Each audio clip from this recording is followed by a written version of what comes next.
welcome to At the Marble Table podcast, where we are breaking barriers and building the future together. We are so excited to have you here with us today. Today we're speaking to John McRitchie, green hydrogen expert and project delivery manager at AG Bar. John was part of the energy industry and then left, but is still very passionate about the industry. So we talk about what do people need to stay in the energy industry, what role hydrogen plays in the energy transition, what we need to do to move it forward. An especially relevant conversation given we have a skill shortage in the industry and are competing for skills with other industries. Hope you enjoy. Yes. Yeah, and you've had a busy day today. What did you have for breakfast? Today was quite a busy day. At breakfast, I had the usual scrambled eggs and some muesli for a bit of fit. It's a good healthy way to start the day. And when you're on site, you need plenty of energy for all the running around and chats. Yeah. Tell us what a typical day on site is like. Well, I think that's the challenge on site. I don't think you can describe as a typical day. Every day is quite different. The joke I've made, and I think a few of my colleagues have also made, is whatever plans you've made usually go out the window by 9:30. So today I was planning to do some supporting work for one project, getting a lot of paperwork and work packages prepared, but I've actually spent it on plant, looking at valves, break-in locations, something completely different, but that's the joy of site-based work, and you never know what you're going to get dragged into, but it's all a good learning experience. What time do you start? It's typically about 7:45. The first sort of 45 minutes you've got, the first 45 minutes emails catching up. There's a daily review meeting at 8:30, which everyone attends. So it's a good way to sort of get a frame of mind, plan of attack, check the change, and just see what else you might need to deal with in the day. Yeah.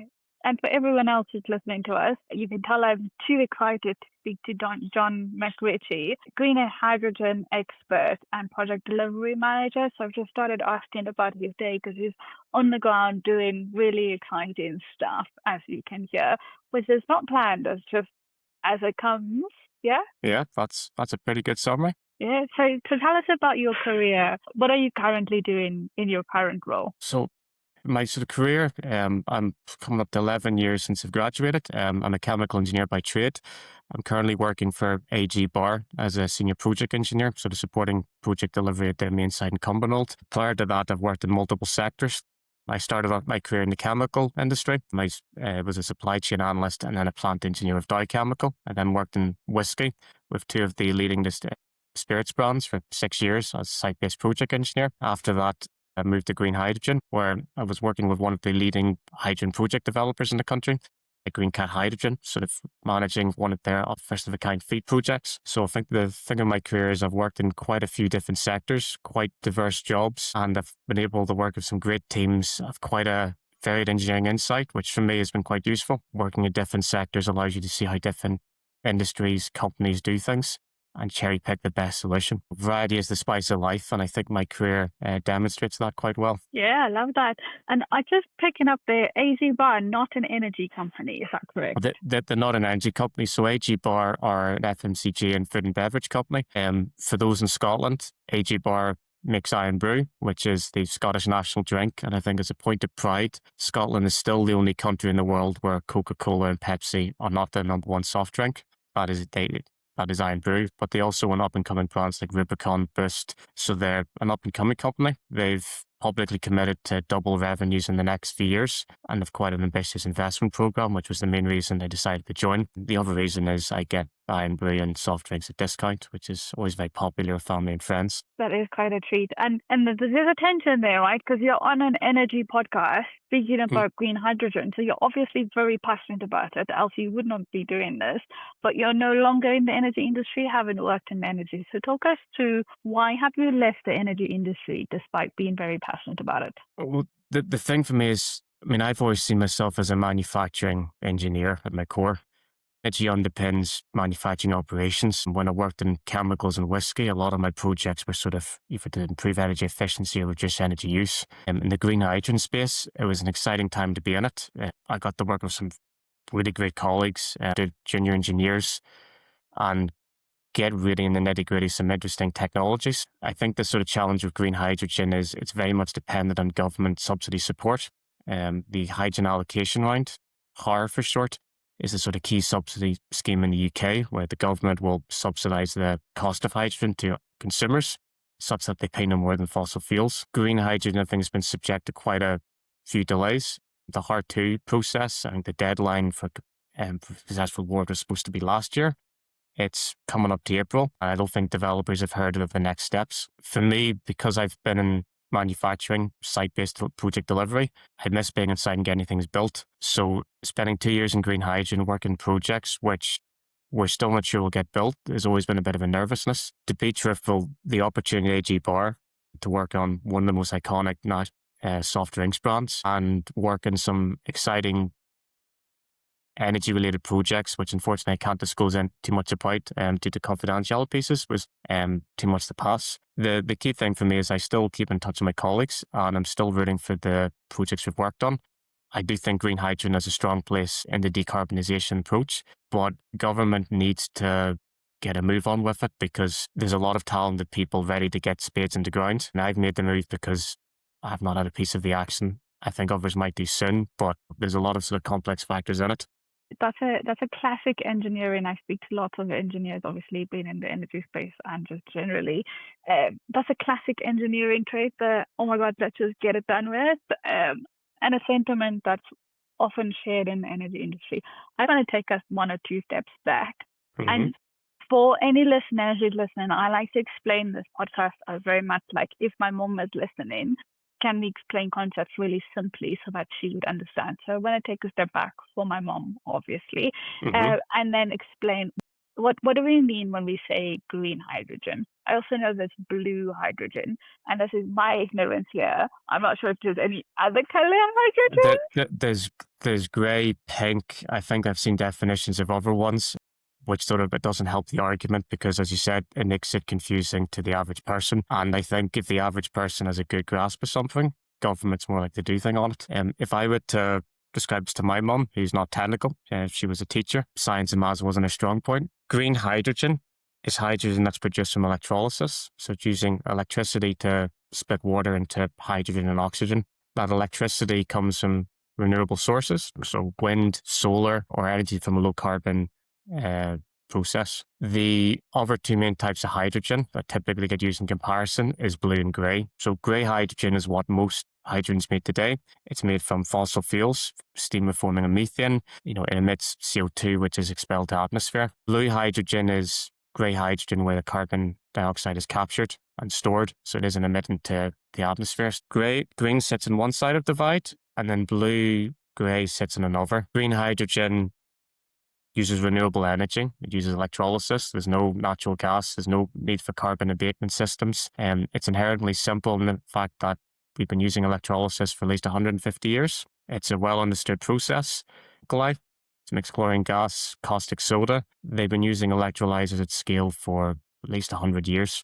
There are, I think, other definitions of hydrogen that have recently come in the mix, which maybe aren't helpful. So I think pink hydrogen is hydrogen made for electrolysis, but the energy comes from nuclear reactors, which nuclear is inherently low carbon, but, it has its pros and cons. I don't think it helps the argument. Blue hydrogen, I think, sometimes gets a bad press because it all becomes a natural gas, but it's a proven technology at scale. The key thing is hydrogen needs to come from low carbon sources. Green is the best way of doing it. Blue is acceptable, but it has to give out of carbon capture. There's obviously more to it, and maybe we can cover different types of electrolyzers. But again, I think for the average audience, and certainly was my mum, this is the point I think she would struggle or need to plan a few days interactive tutorials. That's a really, really simple way of understanding and really interesting in terms of that method, and that's where the colors attached to it. Probably another super simple question, but definitely a question I don't think I'm fully comfortable with is what is the role of hydrogen in the energy transition? It depends who you ask. And I think this is something where there's lots of debate, differing opinions. If I were to summarize it, hydrogen is seen to have two uses. The first one is as a molecule, and the second is an energy vector. And they've had two very distinct purposes. Hydrogen is a molecule. We use hydrogen to make ammonia, which is the base of a lot of fertilizers. We use it in refining, for hydrotreating to remove sulfur. We use it in lots of sort of petrochemical, chemical processes. 93 million tons of hydrogen is produced for molecule applications a year, which is significant. Hydrogen is also seen by some as an energy vector. And one of the inherent challenges of renewable energy is its variability. And I think this is something pretty much everyone knows. Turbines, some days will be turning quite fast, generating a lot of energy. Other days they'll be barely turning at all. For renewables to think effectively replace gas, fossil fuels, we have to have a means of storing that energy when we've got excess generation. And then we've got high demand to convert it. Hydrogen is seen by some as an energy vector in that you can convert renewable energy that would be curtailed, as in can't be put to the grid because there's no capacity, into media that you can then convert. From figures that was given to me, I think, by the CEO of Greencat, who used to work. If you look, I think Scotland has, please don't quote me, I got the numbers wrong. I think it's at 50 gigawatts of renewable energy systems, but the actual grid interconnectors to England are 5, 7.5. So there's excessive generation capacity in Scotland, where most of the renewables assets are, but the demand's in the south of England. Now, there's lots of works to build grid interconnectors, but green hydrogen would give you a means of converting that energy and sending it down south. This is where the debate comes in, because there are those who would say green hydrogen is valuable as an energy vector for things like road vehicles, and there are those who would say green hydrogen only makes sense as a molecule. Because I come from the chemical industry, I see green hydrogen as a molecule first and an energy vector second. The reality of the UK, and I think a lot of European countries, is we rely on gas because our climates are quite poor in winter. In hotter climates, I think electrification makes sense. They can use heat pumps. But here, a lot of the housing stock in the UK is poor, so you need gas. Gas, if you would take our gas network, it is basically a stored energy. We fill pipes, we fill reservoirs, and when the cold weather spells out, we can instantly turn it on and convert. With electricity, you can't do that at scale. Battery energy and storage, or BESS, is relatively new, but it's not at the scale where we can do that. So I think hydrogen does have a role as an energy vector, but maybe not as much as others think. And that's from me coming from a technical commercial aspect. But it's not a simple yes, no. There's lots of opinions, debates, and I think it reflects the broader decarbonisation challenge that there's not a single easy solution. If it was easy, we would have done it years ago. I was going to ask that question at that intersection between hydrogen and gas, because I have heard of the debate around hydrogen going to replace the gas network. Very interesting. I don't think I quite appreciated that. When you say energy vector, one of the things probably clarification for me is, as an energy vector, because the generation is happening up in Scotland and then demand is down south in London predominantly, that energy vector is hydrogen transports that energy? I mean, that's an example of demand and balance. I mean, hydrogen you can compress to 380 bar. You can store it in a tube trailer. Tube trailers can then go to customer sites. If you're let down, you can put into a boiler, generate steam. The reality of a lot of manufacturing companies don't want wind turbines or hydrogen. What they want is steam. They want hot water and they want power for motors. And it's a subtle point to sort of appreciate, because a lot of people talk about the insulation, whereas manufacturing, we need 2 bar steam. So in a whiskey still, it's 2 bar steam, 135 degrees to do a distillation process. How we get that steam, that's where the ask is. With green hydrogen, you can use it as a replacement for fossil fuels or boilers for raising steam. There are applications where you can use for fuel cells to generate electricity, but then you carry the penalty of conversion efficiencies. So it can be used as a vector. I mean, there are a lot of companies looking at hydrogen for road vehicle use. One of the inherent limitations of electric vehicles is batteries, and batteries have range limitations and also charge times. HDV vehicles of hydrogen can have much longer ranges, quicker refill times. So I think 5 to 10 minutes is pretty typical for hydrogen refueling, which is quite similar to liquid fuels. The challenge is the infrastructure is not there, and there's a chicken and egg game with why would companies invest in a hydrogen road fleet if there isn't a supply to back it up? So it's why government support is quite key. Electric vehicles are coming on, but there's still that question about, for certain applications like road haulage, if hydrogen actually is the better solution. And I think it's be quite interesting to see what way the market goes. I think for road passenger vehicles, EVs have won out. But for long distance transportation, heavy goods vehicles, hydrogen definitely has a game to play. But if the market's not there for 5 years, EVs might have catch up that point. So it's, again, a lot of complicated factors to work at, and it's not an easy solution. But if it was easy, it wouldn't be challenging and it wouldn't be fun. But that's me speaking as an engineer. Exactly. And just in terms of wrapping up that whole hydrogen conversation, what do you see is the future? You spoke about those 5 years that hydrogen needs 5 years before EV takes over and becomes almost redundant, as to Hmm. say. What are the things that we need to unblock to make sure that hydrogen still has a fighting chance? In regard to that sort of 5-year point, if the hydrogen market doesn't take off, I think by default EVs will fill that gap. And I think if you look at some of the technological innovations coming out of China, or at least being reported out of China, what hydrogen has been quoted as advantage may not be as much. The key thing which is blocking green hydrogen UK, I think, is government support. And as I mentioned earlier, the key subsidy scheme is the hydrogen allocation round, or HART. The reality of green hydrogen is it maybe costs 10 times to produce versus your equivalent of natural gas or diesel for the application. Customers are not going to pay 10 times more for their energy, even if they want to decarbonise, because that affects the competitiveness. The whole point of the HAR scheme is the government would then subsidise the revenue. So the customer would pay the equivalent of fossil fuel and the government would make up the difference. The idea behind that is that would make projects bankable. That would then get the infrastructure supply chain set up. That would then introduce economies of scale and then allow the snowball. The HAR1 process has been concluded, and I think 9 out of the 11 projects have contracts signed, and a number of them have been built. I think there's one, I think it's the Pure project, has been commissioned.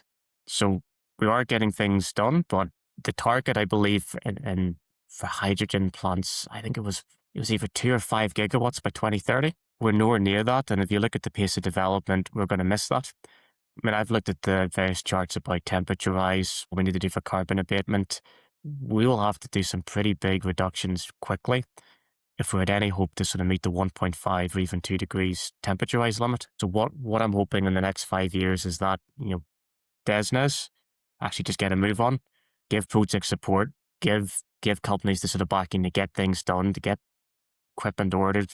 I mean, see on the electrolyzer supply chain front, 2 or 3 of the big players have pulled out or they've discontinued electrolyzer range. And see when you're trying to do a project where your main equipment has to be changed and you have to change your engineering deliverables, it's not fun. They're going bust because they have built capacity to manufacture these electrolyzers at scale a few years ago because it was assuming the market was going to support it. Projects have been delayed because government policy support's been delayed, so projects aren't bankable, orders aren't getting placed, and we get into a vicious circle. So I'm hoping when they announce the next step of HAR2, things move quickly. Having said that, there are some bright signs. There's a company called ITM, which is based in Sheffield.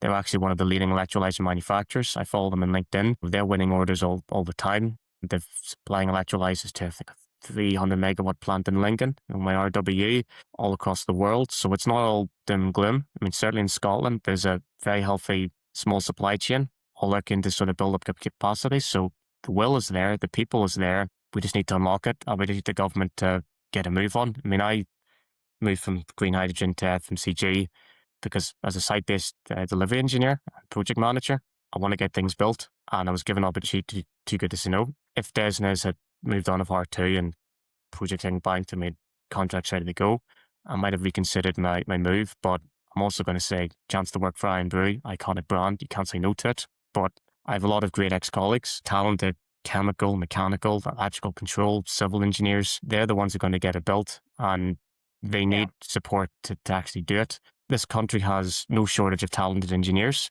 and people who are genuinely passionate about decarbonising. I mean, Greencat was a fantastic place to work. Their bread and butter was renewable builds and decarbonising the power grid. They just need the support to actually get on of it. And I think that's been my sort of frustration. We can get on of it if government allows us to do it. Yeah, I agree. And I think it's exactly what you said earlier. If it was easy, we would have done it already, right? And I think that's also from the DESNZ perspective, there's definitely movement and there's definitely good things that the government has done across the decarbonisation sector. So I think there is those pieces to be unlocked, but again, it's not as simple as, oh my God, just get it done. So I think there is an appreciation there. I do take your frustration, and I really like the point around the skilled workforce that we have, and it's a nice segue into the conversation. Very interestingly, because I come from the perspective of there is a skills shortage, and you've just said we have no shortage of great engineers. So it's definitely something for us to talk to. Tell us about your perspective. It's an interesting perspective, and I don't know, maybe shot myself in the foot. By working in different companies and sectors, I've got the work of great teams. I've got the work of great engineers, and I also have seen for graduates and undergraduates, they're not getting opportunities because they don't have enough experience. I hear from companies that we're crying out for engineers. We don't have not enough engineers. Yet at the same time, we've got graduates not getting opportunities. Something doesn't add up and something's not right. An unfortunate reality in this country is a lot of heavy manufacturing is closing down. I mean, last year we saw 2 refineries shut down permanently. I've had conversations with some, I won't sort of give names, but it's always interesting when you're taking bets on what's going to be the last refinery standing in the UK. That's not a great sign. A lot of people from coma sites, oil and gas, petrochemical, chemical, are no longer able to work in sites where they've learned their pieces. And the energy and decarbonisation thing is a perfect one for the skill set. So I think in terms of experienced engineers, there's plenty still in this country. You maybe need those opportunities because certain sectors are going down. FMCG, I moved to because it's safe. We always need food and drink. AG Bar, my current employer, investing significant capex. It's a great place to be. I appreciate not everyone has that. I think my bigger frustration is more of young engineers because they are the future. And certainly what I see is they are crying out for opportunities which aren't there. I can't rationalise it as well that I also hear people saying we don't have enough skilled engineers. When I graduated in 2015, that was the message we got. The industry's crying out for chemical engineers. There's not enough of it. Yet I remember having to go to multiple assessment centres, spending my whole master's year applying for jobs. I saw my peers struggle to get things. And the scary thing is that's easy. What people have to do now, I mean, I've mentored a few junior and undergraduate engineers. It's hellish. Can't quite explain it. There's talent out there that's hungry to get stuck in, but we don't seem to be effectively utilising it. And I wish I had an answer, but I don't necessarily think there is a skill shortage. I think there's more. I think the issue is we're not creating the opportunities for the skills to be harnessed, and we're making it difficult for people who maybe got the hunger and drive, maybe not the skills and knowledge already, to actually get on it. I mean, if I look at Green Cat as a company, one thing they did is they had a lot of hiring out of universities, young fresh engineers, and they built them up. If I think of the project I sort of led, a lot of the deliverables was the first time we created it. We're being led by engineers 1 or 2 years in university. They did some fantastic work because Green Cat gave them the opportunity and now they're reaping the benefit. Other companies I've worked with, like William Grant's, one of the leading distillers, I've seen what graduates have been able to do, get involved in new projects, make great changes because they were given the opportunity to do so. So I personally don't think there's a skill shortage. I think the issue is we're not effectively giving opportunities to use it, either through difficult hiring or not allowing young people a chance to actually prove their worth. Fair point. I mean, I'm sure you've listened to Josh Robertson's podcast. Josh Robertson was a guest. But there's also, I'm not sure if you've listened to Yasmin Ali. She spoke about who's allowing engineering students to do a different or not the traditional sense of an engineering degree, but a engineering degree that's coupled with practical hands-on training. And so definitely like to listen to if you haven't. I saw the piece and I'd agree with it. The advice I give to folks looking at engineering in uni is make sure you get a placement. I got my first engineering job at Dow Chemical because I had a placement in the supply chain function during my 3rd and 4th year. That gave me, whilst I was in supply chain, I was working in a chemical company. I built networks and got competence. The friends of mine at university did placements, all got jobs after it. And I don't think a degree itself adequately prepares you for the world of work in that it doesn't teach you enough practical applications of knowledge. Now, you need a theoretical understanding of equations to be a good engineer. Work experience, placements, you need that practical hands-on. I mean, I'll use the classic example that I'd use with students. As a chemical engineer, our main thing is our piping and instrumentation diagrams or P&IDs. That shows your equipment, valves, instruments. In university, you have to do one for your major design project, but that's a 2D representation. It doesn't show you where things are located. See, when you go in plant, you could have valves up top, which can't be reached. You could have pumps, you can't get to the motor because you haven't left enough space for it. All those practical things you need to be aware of to sort of make sense. And it sounds simple, but it's where a lot of people can sometimes fall down on. I mean, I've worked in systems where no one actually thought about how you get the equipment out because they don't teach you that in university. They say, this is how you calculate a pump, head curve. This is how you sort of do a motor sizing. They don't say, right, we need to actually design for getting the thing out, or here's a different type of pump that might be more reliable. So I'm firmly in believer engineering needs to be a blend of theory and practical application. I would like to see the academic model move to something more blended, but that also requires employers to give those opportunities and for courses to change. But certainly if anyone's listening to this who's, in university at the minute or thinking of engineering career, my top tip is get practical experience, maybe a summer, maybe a year, but that will enhance your employability indefinitely. And if you can pair that practical knowledge gaining with your theory, that's what's going to serve you in good stead for your first job. Yeah, I think that's some practical advice all around both for graduates and then for employers. John, we've spoken about the skills gap, or as Josh refers to, the systems gap, and not necessarily skills gap, and that middle bridge in terms of employers and graduates. We've spoken about green hydrogen and what the role is in the energy transition. We've touched on some bits of what does that mean from a government support perspective? What does that mean from a broader policy perspective? One of my favorite questions to ask, I'm really keen to get your perspective, is if you could design the energy system from scratch in the UK, no limitations, so no money limitation, no government limitations, no resource limitations. This is just a magic wand to do whatever you want. What would be the key things you would change? One, that would be an awesome power, an awesome responsibility. And I think I'm going to have to think about this one. If I were to sort of work from my logic, the key thing for me is energy needs to be cost effective and cheap. It needs to be decarbonized, because the combination of those two things is what actually makes it sustainable. We're not doing more harm to the environment, but we're also supporting economy, livelihoods, manufacturing, which sort of keeps people employed. The UK was the first country to industrialize. We've inherited a lot of systems. That's left a legacy of oil, gas, renewables in different locations. If we could get rid of that and start from scratch, to me, I would probably look at nuclear for baseload, and then wind, solar, and batteries for storage, with hydrogen for sort of long term. I would really push biomethane and biogas. And the reason for that is I've worked in whiskey, where the whiskey industry I think is one of the most advanced when it comes to sustainability. You know, it's a good way to convert waste streams into higher value things, and biogas works. I would look to streamline the planning process.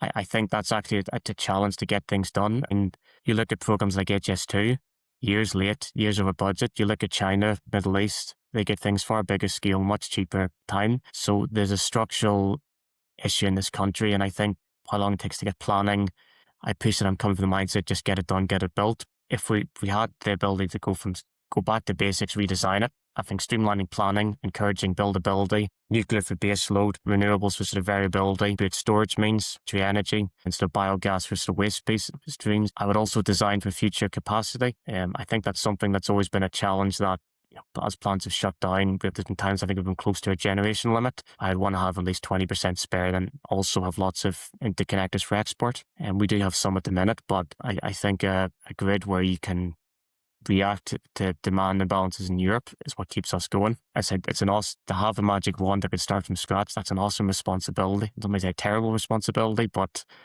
I'm mainly focusing on what can we do to make energy cheaper and keeps it decarbonized. To make it cheaper, to make it easier to build at scale. For scale, I mean, I personally think nuclear works if it's done right. You look at France, 70% of its power comes from nuclear.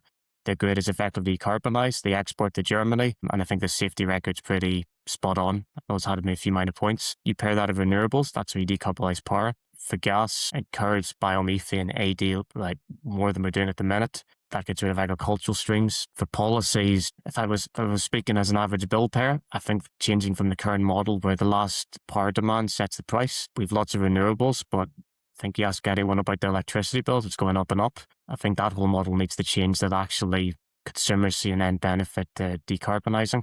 Because if you see the reality, I think, is if people see a benefit to the money in their pocket, they're more likely to support it. The decarbonisation is great, but if you're struggling to put food on the table, heating and looking after your family, you're going to default to your more basic needs. But that's me taking a very simplistic approach of a magic wand. The reality is not as simple as that. You can't just streamline planning, because a lot of these things are there in places. If existing infrastructure has gone for good reason, whilst I say I do believe nuclear has a purpose, there are plenty of incidents where it's gone wrong. So it's not an easy piece. If I could, make a wish, change the laws of thermodynamics, that energy would be a bit more fluid, but that's not going to happen anytime soon.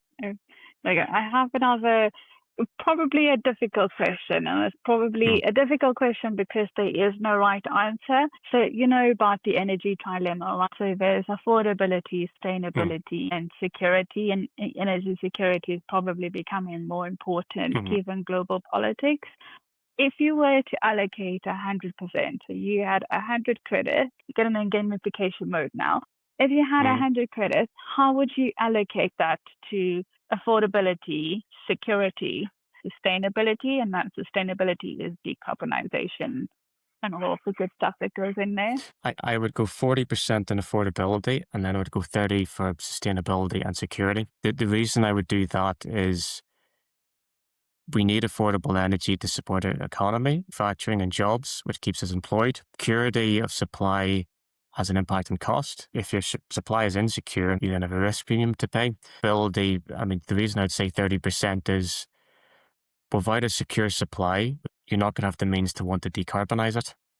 I suppose the frustration I have, and I think others have as well, we have done a lot of good work in the UK. I mean, the Climate Change Act has driven a lot of change, but we're also seeing big plants shut down. And the reality is the stuff that the plant used to make, we're now importing from other countries, which incurs transport emissions. So the question is, was it actually a net benefit from a decarbonisation point? Probably not. We've just shifted the emissions and add on to it. If we want to truly decarbonise after benefit, we have to look at the bigger picture. I'm not quite aware about the ongoing discussions about North Sea oil and gas. Should we resume drilling? And again, it's not a simple yes, no. There's a lot of factors to it. But I suppose for me, if I were looking at it quite simplistically, the UK, we're not drilling anything new. In Norway, which shares the same fields they are, they're selling that oil and gas in the open market and they're reaping the benefit, and we're not. They have a secure supply. Our supply is dwindling. We have to source energy elsewhere, which comes at a cost premium, which you can argue both for and against, helps decarbonisation. For me, and again, this comes to the manufacturing point, you have to have economics that make sense. Companies won't do things that are basically going to put them in a financial point, because at that point they go bust. You lose people livelihoods, you lose other places. So you can't just. It is a tough question, and again, this goes back to the energy. It's not a simple industry. There's not a simple point, and there are lots of different views. I mean, my view is we need to make sure energy is affordable, secure, so that we can then decarbonise on that front. You might say, no, we decarbonise first. That'll bring security and cut our costs. It is a complex thing, and I'm taking quite a high-level approach that if you make energy cheap, you make it secure, people are going to want to invest in it, and that'll help decarbonise it. Others might say, well, it's actually the reverse order. But right. It's meant to be an annoyingly difficult question because there is no right answer. And I think it encompasses and encapsulates that energy trilemma, and that's why it exists, right? Is because how do you pick one over the other? And I think that also just encapsulates the industry as a whole as really complex, really challenging. But there's so much good that will come out of it. And I think it's very, like, you've raised very, very, very, very fair points across the podcast and across our conversation in terms of the things that need to change, the things we need to unblock, the challenges that we're facing. And for me, I think amongst all of that, you said it in some bit, is that reckless optimism of we're doing this together, we're doing this with really, really brilliant engineers behind us, really brilliant young graduates who's coming through it. And so it's important to maintain that reckless optimism, even when it's really choppy waters and it's really difficult and we're stuck in the detail and we're trying to figure out how do we build through or how do we push through, unblock things together. I think my final question for you is, knowing what you know now, what advice would you give a younger version of John who is at the start of his career? I think the advice I would give myself is ultimately you have to make the future you want to live in the sense that your career is something you have to own and you have to make opportunities happen for you rather than just they'll happen for yourself. And the second piece of advice would be, don't worry, it'll be fine, just do your best. I'm a big believer in that. As long as you try your best, even if it doesn't go to plan, you've at least tried. And in project management, it's often said that no decision is worse than the wrong decision, because the wrong decision, you're still moving forward, whereas no decision, you stop. So I'd say that'd be this advice for me. But I've been quite fortunate. I've worked with great teams. I've had a lot of mentors who've given me great advice. And it's something I'm trying to impart in the next generation for the graduates I mentor. And I think now being in a position where I can give advice that others give to me has been quite positive. But that's what I'd say to a younger me. Maybe also don't worry about life because it does all work out in the end. Yeah, some really, really beautiful advice. I especially like the whole, don't worry, it will get there, because so often in the start you're just like panicking about doing the right thing. But exactly as you said, just do your best and that should be sufficient, because if it isn't, then at least you get a great learning out of it. Sometimes as engineers, you learn more if things not going right. Yeah. In a manufacturing plant, when things break, that's the best time to learn because you see internal governance. And it's something I try to sort of give that coaching that, like, it's not things go wrong, what you learn from it, actually more beneficial to your career than things going right. Because then you appreciate why we have to do things in a certain way. John, it's been an absolutely brilliant conversation. Thank you so much for sharing the time. Perfect. No, thanks for having me. It's been great to contribute. Hopefully a few more folks in the green hydrogen will reach out and, if we all say enough for Des and us to sort of get on with heart too, we might get some plants built. Here's to hoping that reckless optimism, John. That's what we're taking away today. I'll toply toast to that, to reckless optimism. There we go. Thanks to John for such a candid conversation. Definitely stuff for us to think about in the industry if you're looking to retain talent. For me, the biggest takeaway probably is a moment of reflection on how do we do hard things in the industry but still maintain momentum, still feel like the pace is fast enough so that people remain interested and don't feel like this isn't going anywhere and they aren't getting any individual value from it, because it is about bringing people on the journey. And when we bring people on the journey, how do we keep them interested, motivated, and still committed to the journey? I don't have the answers, but that's not what the podcast is here for. The podcast is here to bring in different perspectives and share the insights that we won't necessarily have access to, so we can start building solutions that is suited for everyone. For our next episode, we have quite a few lined up and some really, really interesting conversations. So please hit subscribe, like, follow, and engage with us so we know what you want and what you're thinking too. Bye!